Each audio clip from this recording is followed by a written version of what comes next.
There was a double-page advert for the Bowie album Scary Monsters in 1980. Just as punk was imploding, the ad showed him dressed as a clown with the tagline, "Often copied, never equalled." And those four words may perfectly sum up the life and work of David Bowie. He's actually a very difficult artist to describe. He was a singer who loved mime, an actor who said he didn't enjoy the stage, a 70s star who embraced every new piece of technology. But with Bowie, the music is central.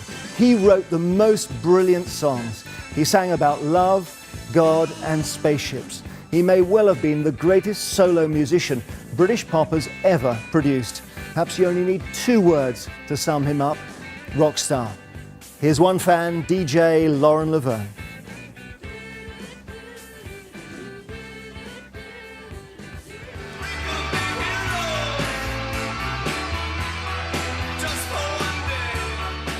David Bowie released his 20th album, Black Star, on Friday, coinciding with his 69th birthday.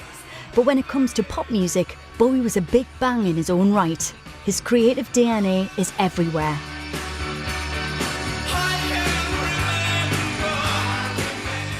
"We Could Be Heroes" was the refrain of his 1977 single, but the truth is that Bowie was the hero, an icon to music fans of every stripe, whose influence seemed to encompass teenage pop lovers and the musical avant-garde with equal ease. He played his first gig as David Bowie here, at what was London's Marquee Club in 1965. Before that, he'd been known as Davy Jones, but changed his name to avoid confusion with the lead singer of the Monkees. It was the first rebirth in what would become a career characterised by relentless evolution. Ground control to Major Tom. Take your protein pills. 4 years later, in 1969, he produced his breakthrough hit Space Oddity, a top 5 single. The song's hero, Major Tom, something of a precursor to the iconic alter ego he would unleash a few years later. Do I get nervous? Yeah. Joking,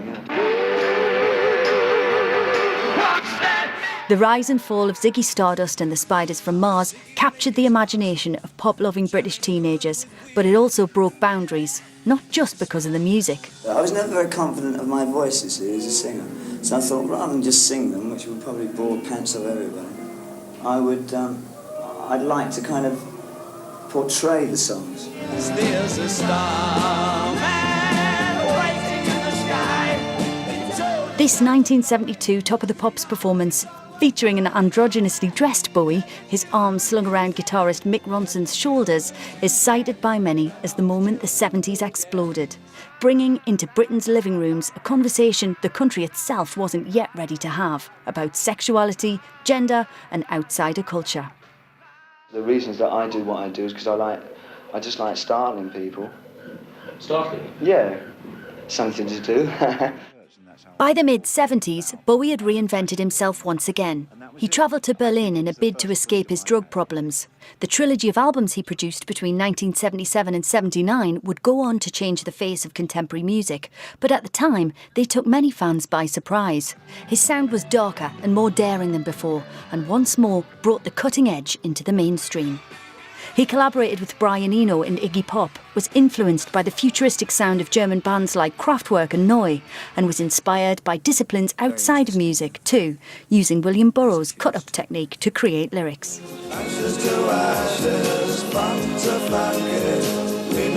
1980 brought the new wave, but rather than being swept away, Bowie was going along for the ride. Ashes to Ashes introduced the new romantic movement to a global audience with a groundbreaking video ready-made for the MTV age.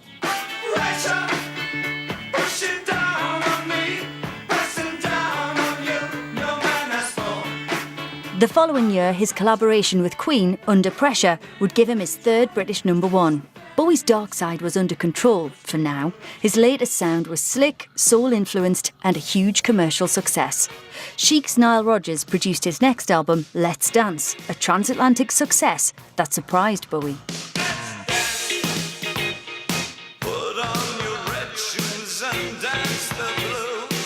His new sound was at home on huge stages. The success of his Serious Moonlight Stadium tour was followed a couple of years later by an iconic performance at 1985's Live Aid. During the 90s, his relentless creativity continued. Bowie experimented with electronic, neoclassical and industrial sounds. He worked on soundtracks and continued to perform live, including an appearance at Glastonbury Festival in 2000. But 4 years later, after suffering a heart attack on stage, Bowie withdrew from the public eye. There were rumours of ill health and occasional collaborations, but other than that, silence. Then, in 2013, came The Next Day. A hit with critics and fans alike, it saw Bowie revisiting his musical past and his old alter egos. His lyrics had acquired a new poignancy, and there was a sense of a man taking stock, making peace with his past. Look up here, I'm in heaven. Bowie's final release, Black Star, now seems like a parting gift. After the news of his death broke this morning, fans shared the lyrics to lead single Lazarus, a transcendent goodbye apparently written to be delivered posthumously. As longtime producer Tony Visconti wrote in his tribute this morning, his death was no different to his life, a work of art. Well, extraordinary images in that video, Lauren. And why do you think we've seen such a reaction today?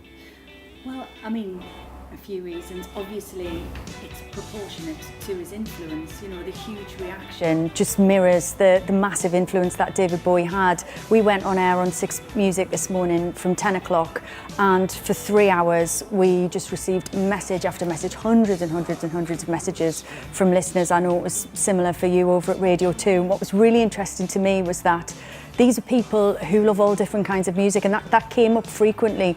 Bowie, whether you were into electronic music, dance music, classical music, avant-garde music, you were just a pop fan, there was an access point for you. He was also an artist that, you know, influenced generation after generation. For many of my listeners today, we had several people talking about the way that he's tied up with their family memories. And obviously that just makes it incredibly personal. It is a personal loss to music fans, because David Bowie changed the way that we saw the world. And do you know what? Even if you're not a big music fan, he is one of those artists that has become part of British culture. There's a certain point where an artist is so kind of ingrained in who we are as a country. And obviously, you know, now we talk about soft power and what Britain actually is. He's part of our national identity. So he's a huge loss to all of us. And then the second thing is just shock. I think nobody knew this was coming. You know, there's been this really moving, poignant, reflective mood on the last 2 albums, certainly, but nobody expected this today. Thank you, Lauren Laverne. We began by talking about the music, but David Bowie was also all about the look, whether it was his album covers or sessions with photographers, the way he dressed on stage, or just when he was out and about. The image of David Bowie was always cutting edge. He was an artist for the eye as well as the ear, and he became a fashion icon, as Rebecca Jones reports. It was his sound that took him to the top of the charts, but it was his look that helped make David Bowie a star. People stare at the makeup on his face. From the mod style of his teens, through the glam rock of Ziggy Stardust, to the tailoring of the thin white Duke, David Bowie understood the importance of fashion as a means of self-expression. A 17-year-old, Davy Jones, has just founded the Society for the Prevention of Cruelty to Long-Haired Men. This was, after all, the man who, when interviewed by the BBC back in 1964, was already challenging conformity. For the last 2 years we've had comments like darling and can I carry a handbag thrown at us. I think it's just had to stop now. The photographer, Terry O'Neill, worked with him regularly. When I came to photographing him, he always provided the clothes. I mean, I always trusted him because he would always have his look planned and what he wanted to look like, and so I went along with it. I mean, I didn't always agree with it, but I always went along with it. How did you come to photograph Elizabeth Taylor and David Bowie? When I was in LA, Liz Taylor rang me up and said, I'd love to meet David Bowie, can you bring him down to the house? So I brought him there, and he unfortunately was 4 hours late, and so she was on the verge of walking out. And of course, she never gave him the part in the picture, but later on, they became really, really good friends. It was impossible not to have a friendship with David Bowie once you met him. At times, he reflected total masculinity, but other times, he looked very feminine, you know, and very, you know, that was part of his appeal. You know, he's loved by men and women. I mean, everyone, I can't think of a person in my life I've met who doesn't like him, ever. A retrospective exhibition at the Victoria and Albert Museum in 2013 documented David Bowie's influence on fashion, design and sexuality. With his flamboyant makeup, clothes and hairstyles, he rejected conventional masculinity. David Bowie made it cool to be different. "I wanted to turn people on to new things and new perspectives," he once said. "I'm not content just writing songs." Rebecca Jones reporting. Because Bowie operated under so many guises, he is a very hard artist to pin down. He was Ziggy Stardust, then the Thin White Duke, and then the bleach blonde 80s pop star of Let's Dance.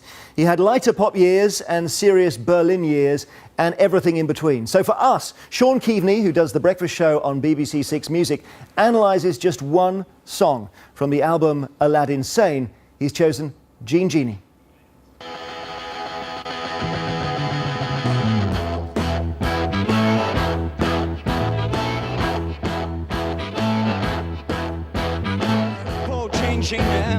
Snuck into the city, strung out on lasers and slash back blazers. Shit, ain't all the races while pulling the waiters. This is a staggering piece of footage from 1973. This is a live Top of the Pops performance from Ziggy Stardust and the Spiders from Mars from David Bowie. And you can tell it's live because you can listen to Mick Ronson's guitar sound and it sounds like a van full of police dogs. It's unbelievably violent. It's like that kind of Stooges MC5 meets the Beatles, and that was the mixture that got David where he got very, very quickly in 1972-73 with this kind of music.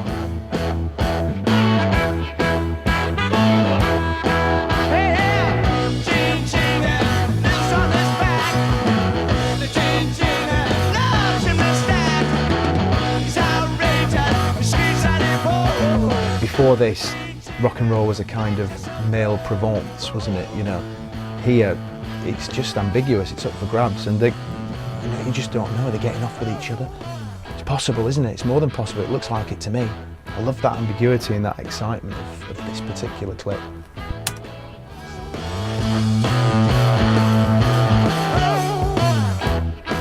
Just take a look at the man. This is 1973.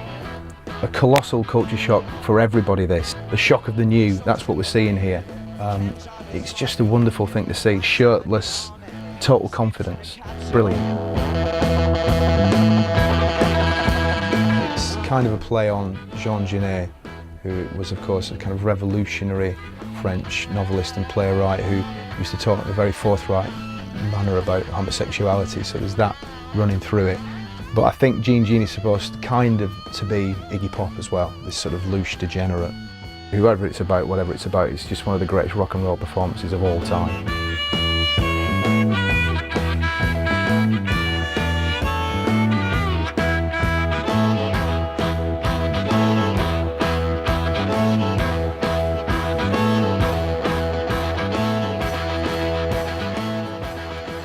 Sean Keaveney there analysing Jean Genie. Now, there has been a global reaction to the death. Bowie spent his last years and his last days in New York, and you can see now the scene outside his apartment in the Soho area of Manhattan. You can see the flowers there and well-wishers who've arrived. Radio stations are playing Bowie records, and the city very much Bowie's home now and for some years, and where he spent his final days as well. And of course, USA, the place where he forged that what was called Plastic Soul when he did his album Young Americans in 1975, the scene in New York. But we're going to go to LA, the other side of the States now, and to a musician who worked on 18 of Bowie's albums, including Aladdin Sane and Diamond Dogs. Mike Garson joins us. Did you have a sense working with David Bowie of his creative power, Mike? I mean, It was the highlight in my life every time I toured with him and on every album I played, because he actually was the best producer I've ever worked with, because he didn't micromanage. He had a vision, he would gently say it, and the music just flowed out of my fingers onto the piano and into the recording studio. I mean, it was magical working with him on every single album we did and every tour we did, which had to be 10 or 15, plus these 18 albums over the years. So I had a blessing to really get to create with him and co-create with him over his long stretch of time from 1972 to 2005. We finished our last tour. I know it was a very long period you spent with him. Was there any particular album where he almost brought you into that creative process and you saw it happening? It happened on the Outside album, which we did in the mid-90s, because he brought in Brian Eno, myself, and Carlos, and Reeves. He wanted to sit and improvise in Montreux at the studio that Queen used to record in, and he wanted us to improvise for like 2 weeks, 4 hours a day, and then he cut that all up and made a beautiful album from that. But we were all co-composers of the music. Sterling Campbell was playing drums, and he was trying to make sure he never stayed in his comfort zone, and he made a point to say that he had some slower times in the 80s and he felt he compromised and he wanted to get back to his roots. So he called all his favorite musicians, and I was flattered to be one of them. Thank you very much, Mike Garson in Los Angeles, who played keyboards on many Bowie albums. Now, one of his biographers said Bowie's influence had altered more lives than any comparable figure. But his origins were modest in Brixton, in South London. And in his early years, he sang with a very London twang in his voice. He became such a huge global star that he's not perhaps immediately identified now with any postcode, but he was a British star. And Lucy Manning is in Brixton for us now. Lucy. Well, they've come in their hundreds to remember the Brixton boy, and what a better way to do it than to sing and to listen to Bowie songs. For those of us who had Bowie posters on our walls, who had the excitement of seeing him live in concert, who knew his songs as soon as they came on the radio from the first few bars, it's why his death is so significant. And if you were born in the 50s, the 60s, the 70s, the 80s, possibly even later, his appeal stretched across the generations. For the man who created the Thin White Duke and Aladdin Sane, he has gone, but the songs, well, just play them loud. I spent the day reminiscing with some Bowie fans. Ziggy play guitar, jamming good with weird and spiders from Mars. When Ziggy played guitar, Vivian Geit was in the audience night after night after night. When I was 15, 16, and he started on the Ziggy Stardust tour, I just thought, this is fantastic. And I spent the rest of that year and the following year, I think I managed to get to about 20, 22 dates on the Ziggy tour. I'd left school, got 3 jobs so that I could save up to go. Now Ziggy played guitar. All my old concert tickets with my precious autograph from David Bowie there. I used to look up to him. Everything that David Bowie said, I used to always want to take on board. You know, everything he did. Even when he shaved his eyebrows off, I shaved my eyebrows off, and they never ever grew back. I think he was an inspiration to me.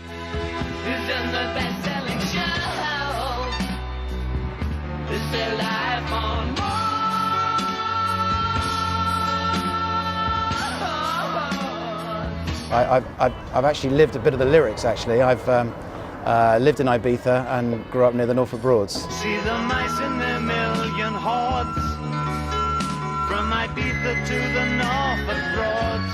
Man of Fell to Earth was actually very underrated, incredibly. I'd been crying since 7 o'clock this morning. Something died in me today at the same time as David Bowie. Growing up in dull, leafy, suburban Sussex, he gave me sort of inspiration. There was a big bad world to go and see out there. He inspired me to be different, to be creative. His best teenage fan moment? Speaking to him on a radio phone-in. We all decided in the playground that the question to ask was, how did he think about Bowie lookalikes? What did he think of Bowie lookalikes? What did he think of Bowie lookalikes? He was very erudite, very, very charming, and said that he was glad that he could inspire people to be different.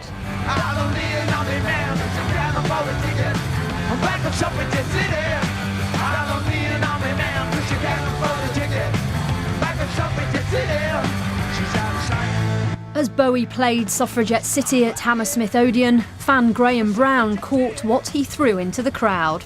This maraca landed at my feet in July 1973 at Bowie's retirement concert. Became a very, very important possession to me.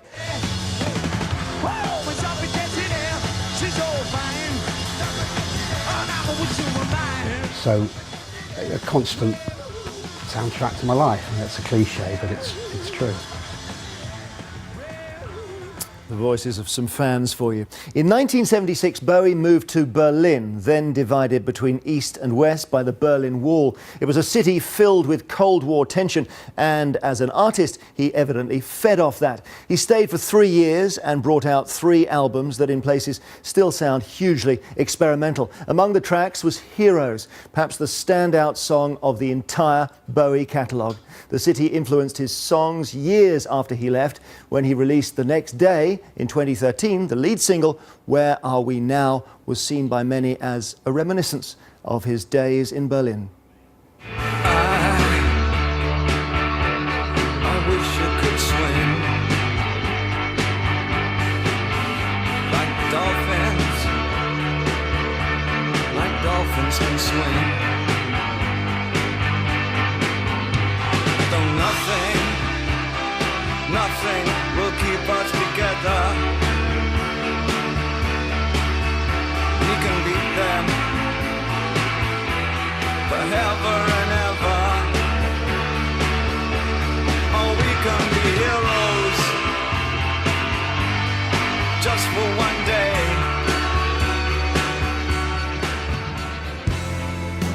Had to get the train from Potsdamer Platz.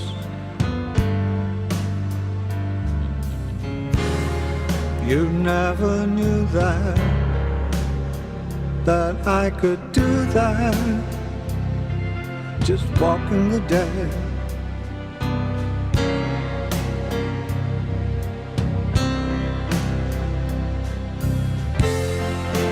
Where are we now? Where are we now?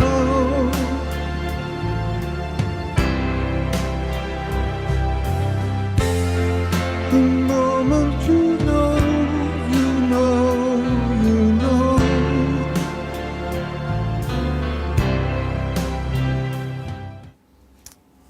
Christian Fraser is outside David Bowie's former Berlin home and joins me now. What a city in terms of Bowie's backstory, Christian. Yes, very important to David Bowie, this city, Jeremy. Just across the road, that is the building where he shared an apartment with Iggy Pop. And I think the feeling that he had for Berlin is very much reciprocated by the hundreds of people who've come here today to lay their flowers, their tributes and their messages. And in fact, in the bar 70s, which stands there now beneath the apartment he shared with Iggy Pop, they're playing the entire back catalogue of Bowie today, which is drifting out onto the streets.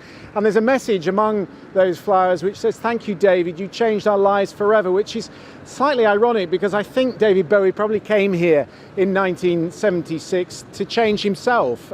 Gone at Ziggy Stardust, he'd come here to find the man who he was. It was a very different city to LA, and all the glitz and the glamour he'd left behind, much more dark and melancholy. And in his words, it was a city where you could get lost, but also find yourself too. And out of that trilogy, the Berlin trilogy, of course, came Heroes. Fans will know a song which was about 2 lovers that stole a kiss at the wall. When he came back in 1987 to play at that Eichstag in front of 70,000 people. It was almost a split concert with hundreds pressed up against the wall on the eastern side as well. And that is why there was this tweet today from the Foreign Ministry saying, "Goodbye, David Bowie, you are now among heroes. Thank you for helping bring down the wall." Thank you, Christian Fraser in Berlin. And with me now is Lauren Laverne and the BBC's arts editor, Will Gompertz. And Will, we were having a gentle disagreement about Bowie earlier because he's very hard to pin down and agree on, isn't he? Well, he is. I suppose he's a classic postmodernist artist. He had this sort of superficial persona which he changed time and time again, so you couldn't nail him down. But there was a constant theme with him. He had something to say, he had something important to say. Then I suppose like any great artist, he was able to reflect the world back to us and not only make sense of it for us, but to guide us. And I think in a way that's why we're all so deeply sad about his passing today, because we've lost a crucial guide in our life to make some sense of this crazy world that we live in. And yet he touched people so personally. That's been clear today. So putting those two views together is quite difficult, isn't I think it? for me they fit together. I mean, you know, when we went on air this morning, that was what I said was, when somebody dies, what's desperately sad about it is that you lose a world, because you lose the way that they see the world. And actually there's a kind of a lovely symmetry between those thoughts, isn't there? You know, we lose his perspective, and also there's something about that generation. You know, he's this leading light of the generation who taught us what it is to be an adult now, how to be a grown-up in the modern world, which, you know, involves not growing up. So we don't want him to go. You know, we're like, no, but David, you need to tell us what to do. You can't go. That's one of the things that's so terribly and so personally devastating about it. He's not allowed to go. He's this figure which is so present in our lives, and even though he withdrew himself over the last decade after the heart issues, he still felt very big in our lives. And when he came back with the album the next day, and then even Lazarus, you know, these are powerful pieces of art. And I described him as the Picasso of pop, and I think that's exactly what he was. He was a true artist. Forget about him being a pop singer. He elevates above that. So great artists, whether it's Pinter or it's Picasso, it doesn't really matter. Here was a man who did something quite extraordinary for us as humanity. That he showed us what it was like to be alive. And he was brave, wasn't he, to wear a woman's dress on an album cover in the early 70s. Yeah, was extraordinary. You know, you see that Top of the Pops moment, which now, you know, we watch with David Bowie with his arm round Mick Ronson's shoulders, and of course we kind of take that for granted, but that's part of the job of pop music, is to have that conversation first, to, you know, bring those issues into the mainstream before we're ready. That conversation always takes place. The cultural dialectic is always ahead of where we are as a society. Thank you both so much, Lauren Laverne, Will Gompertz, for coming in. We could talk for several more hours. We probably will, won't we? We've covered just some of the key moments of David Bowie's life, an impossible task to get to them all, and the emotion and loss many people will be feeling today. We're going to leave you now with some of the images from An Extraordinary Life.